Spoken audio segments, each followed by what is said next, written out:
Welcome to Dateline Polk with news about your county government. I'm your host, Brad Ruhmann. Today, you'll learn about County Commissioners' actions from the July 22nd meeting.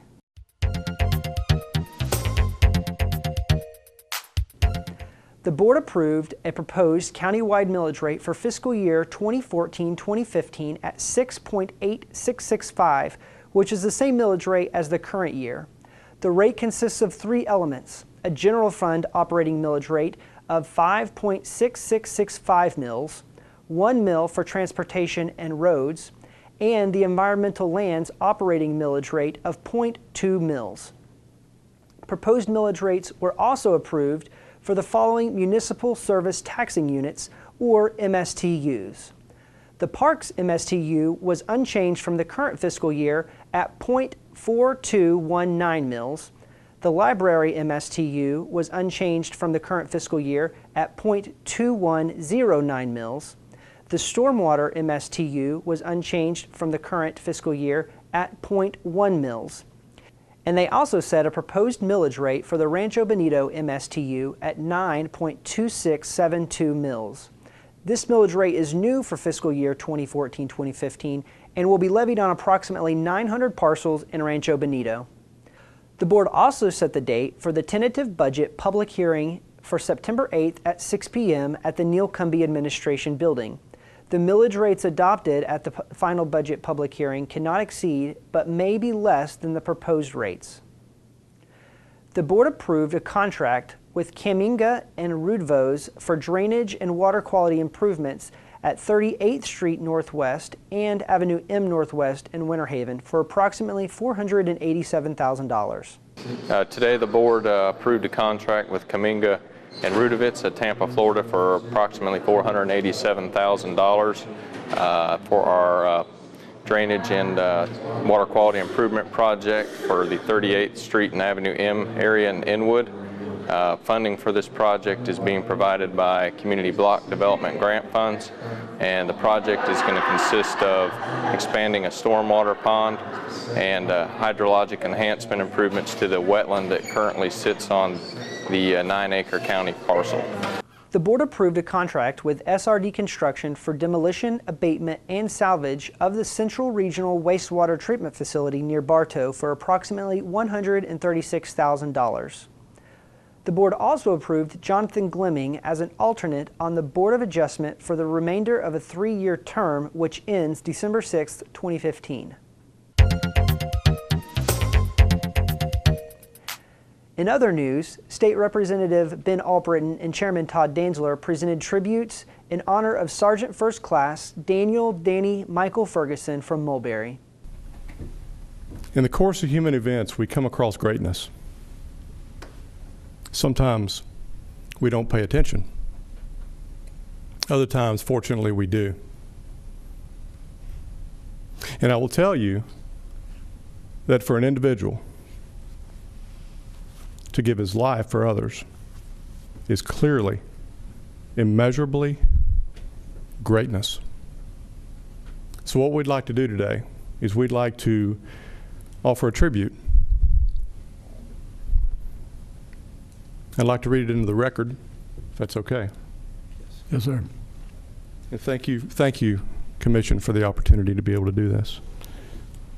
Sergeant First Class Daniel Michael Ferguson. Whereas Daniel Michael Ferguson graduated from Mulberry High School in 1993 and was a prolific athlete who ran track, played baseball, basketball, football. Whereas after graduation, Daniel Ferguson decided to serve his country and enlisted in the United States Army. And whereas Daniel Ferguson was promoted to Sergeant First Class in 2004 and was most recently an Army Transport Supervisor assigned to the 49th Transportation Battalion, Movement Control, 4th Sustainment Brigade, 13th Sustainment Command, Expeditionary.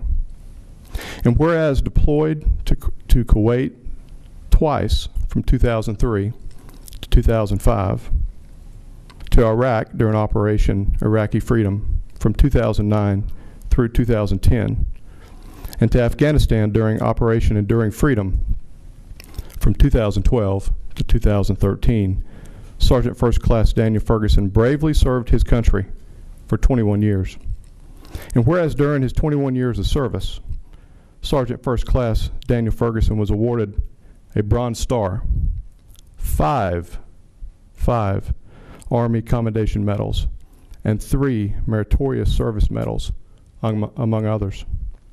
And whereas Sergeant First Class Daniel Ferguson had recently returned from Afghanistan to his fiancée, Kristen Haley, and was stationed at Fort Hood, Texas, when a gunman opened fire at a military post there. And whereas one of the 3 sergeants killed during the rampage, Sergeant First Class Daniel Ferguson courageously, this is greatness, courageously sacrificed his own life to save his fellow soldiers by blocking an unlocked door to prevent the shooter from gunning down a roomful of his colleagues. Now, therefore, be it respectfully proclaimed that Sergeant First Class Daniel Ferguson is recognized for his extraordinary courage and his selfless act of bravery. And again, I say, this is greatness. Oh my gosh. He was funny. Sports girl. He loved life. Absolutely loved life. He would have, what the world sees as a great hero act was just Danny. Danny would have done it for anybody, anytime. He was the type of guy he would always give whatever he had to make you happy. And his last act proved that.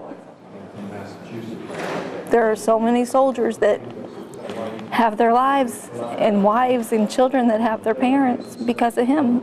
The board recognized 5 employees for their long-term service to Polk County.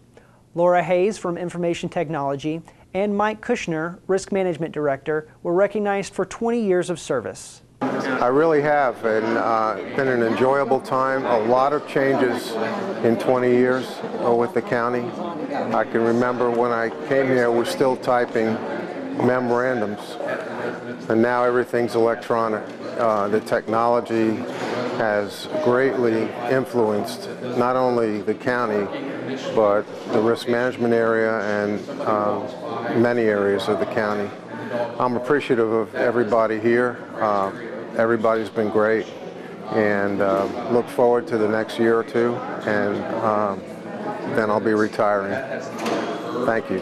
County Manager Jim Freeman and Geri Irons with Building and Codes were recognized for 25 years of service. I love working for the county. I started here 25 years ago with the intentions of only working for 10 years and going on to bigger and better things, and I didn't. I like it. I stayed. Carol DeHaven from Tourism and Sports Marketing was recognized for 35 years of service. I've really enjoyed all 35 years of my work with the county. It's been a wonderful career, and I've enjoyed the last 14 working in tourism and sports marketing. Before that, in administrative services. It's been really a good ride. Nandika Sriram, Ryan Chowdhury, and Casey Mountcastle were recognized for winning ribbons in the Polk County Utilities 2013 art contest. Their art is currently featured in the 2014 calendars. This is Nandika Sriram. Okay, and she is a water conservation art contest entrant and winner from the 2012-2013 contest. And from that stage, we take several of our winners, we send them on to the state contest at the Florida Association of Water Professionals, the AWWA. And we had 3 entries go this year, and these are their certificates of participation that were to be awarded today at the Board of County Commissioners meeting. During afternoon public hearings, the board adopted an ordinance amending the Polk County Economic Development Ad Valorem Tax Exemption Ordinance. The ordinance made the definition of qualified targeted industries consistent with state statutes for the purpose of eligibility for granting ad valorem tax exemptions to qualifying new and expanding businesses. The board approved an applicant-initiated request for a small-scale comprehensive plan amendment to change the future land use designation on approximately 4 acres outlined in black from office center and residential low to neighborhood activity center in a transit-supported development area. They also approved a request to incorporate an activity center plan into the Land Development Code parcel-specific future land use designation with conditions on approximately 9 acres outlined in red.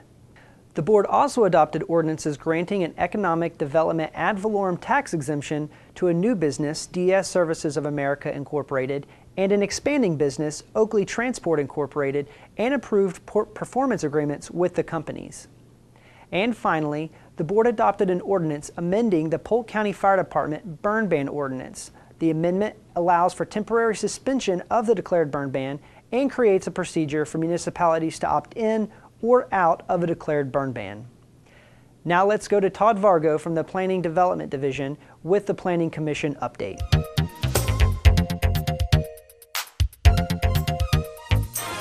Hi, my name is Todd Vargo and I'm a senior planner with Polk County's Land Development Division. I currently serve as the coordinator for the county's Planning Commission hearings. Here's a brief recap of the highlights from the July 9th, 2014 Planning Commission meeting. Conditional Use 14-10 is a request for a 1,246-acre sand mine located northwest of Bradley Junction, south of County Road 640 on the west side of State Road 37. The Planning Commission voted 5-0 to approve the case. Comprehensive Plan Amendment 14D06 is a request to essentially change 80 acres to Business Park Center. The property is located on the west side of US 27 and north of Interstate 4, south of Waverly Barn Road. The Planning Commission voted 5-0 to recommend approval to the Board of County Commissioners. This is over 10 acres in size, so it is considered a large-scale comprehensive plan amendment, which means it will have 2 hearings before the Board of County Commissioners. The County Commissioners will hear the case on August 5th to decide whether to transmit the case to the Department of Economic Opportunity for their review and comment. The County Commission will ultimately decide the case on October 21st, 2014. If you have questions about any of these or any upcoming cases, please contact our planner on call at 863-534-6084. For Dateline Polk, I'm Todd Vargo, and now here's RJ Walters with the roads update. Thanks, Todd.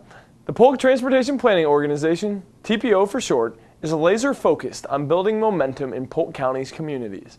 Without momentum, eventually there is no force to push forward, and at the TPO we are always looking for ways to better serve more people and make the county a safer, more accessible landscape for all. In an effort to do more in traditionally underserved areas, the TPO has embarked on identifying neighborhoods around Polk County for mobility audit studies, essentially looking closely at what barriers are keeping people from having useful, sustainable transportation options near their residence, and what recommended changes can improve people's quality of life. Neighborhoods are being selected for these audits with the assistance of planners from municipalities all over Polk County.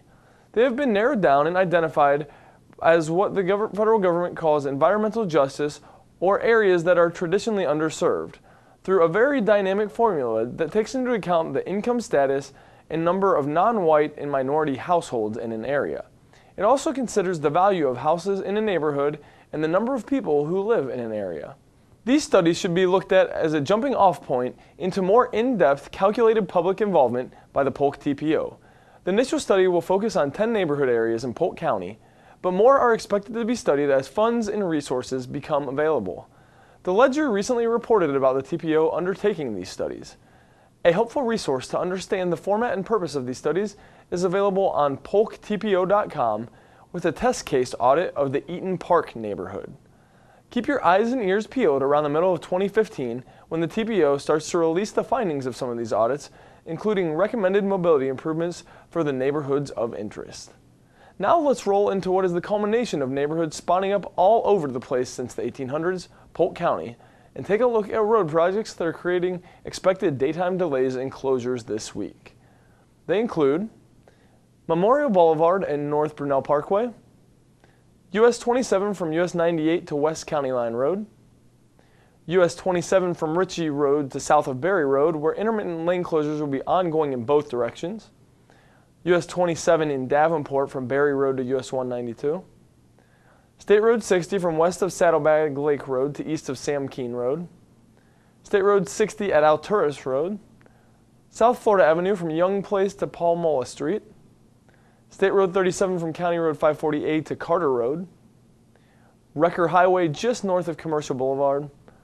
And State Road 17 from State Road 544 to Hinson Avenue in Haines City. And of course, there's no shortage of nighttime construction either. If you're out late looking for orange barrels and big machines, here's where they'll be causing delays in the following locations. At I-4 from County Road 557 to the Osceola County line. US 98 from County Road 540A to Winter Lake Road. US 98 at Lakeland Central Park Center. US 98 from Daughtery Road to West Socrum-Lope Road, West Hall Road. US 98 from South Crystal Lake Drive to Winthrop Avenue. East Memorial Boulevard at Palmer Road. US 27 from Ritchie Road to south of Berry Road, where again there'll be intermittent lane closures in both directions. South Florida Avenue from Young Place to Palmola Street. State Road 544 at Idlewild Drive. Cumbie Road from north of Ralph Road to south of State Road 33. State Road 546 between Kettles Avenue and Texas Avenue D. Cypress Gardens Boulevard in Winter Haven from Overlook Drive to US 27. And 6th Street Northeast from Avenue A Northeast to Avenue C Northeast, and 4th Street Southeast from Avenue K Southeast to Avenue A Southeast. That's the lowdown on the construction rundown. And for regular or emergency road updates, please check out the Polk TPO on Facebook or follow us on Twitter. With information and updates on the planning that moves Polk, I'm RJ Walters. To keep current with programs in progress in the county, visit us online at polk-county.net or follow us on Facebook or Twitter. We encourage you to join us at the next scheduled board meeting at 9 a.m. on Tuesday, August 5th. Thank you for watching this edition of Dateline Polk.